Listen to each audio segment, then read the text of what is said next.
ಬೆಳೆಯುತ್ತಾ ಬೆಳೆಯುತ್ತಾ ನಡೆಯಬೇಕಾದ್ರೆ 3 ಚಕ್ರದ ಗಾಲಿಯನ್ನು ಹಿಡಿದುಕೊಂಡು ನಡಿಬೇಕಂತೆ.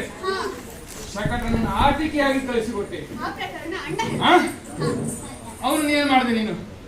ಬಂಡಿ ಕಂಡದ್ದೇ ತಡ ಮಾವ, ಹೋಗಿ ಕಾಲಿಟ್ಟೆ, ಅಲ್ಲ ಮುರಿದು ಬಿತ್ತು.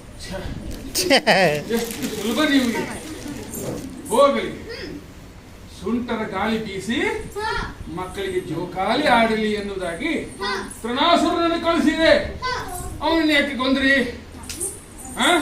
ಹಾಗಲ್ಲ ಮಾವ, ಅವನನ್ನು ಕೊಂದದ್ದು ನಾವಲ್ಲ, ಏನೋ ಅವನ ಪಾಪದ ಕೂಡ ತುಂಬಿ ಹೋಗಿರ್ಬೇಕು, ಸತ್ತ ಅಷ್ಟೇ.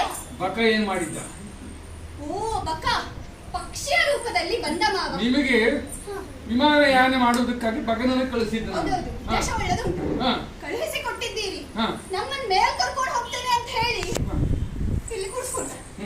ಕೂಡ್ಸಿತ್ತಡ ನಮ್ಗೆ ಹೆದರಿಕೆ ಆಯ್ತು ಮಾವ, ಹಾತ ಇದ್ನಲ್ಲ ಮೇಲ್ಮೇಲೆ ಹೆದರಿಕೆ ಆಯ್ತು. ಸಣ್ಣವರಲ್ಲ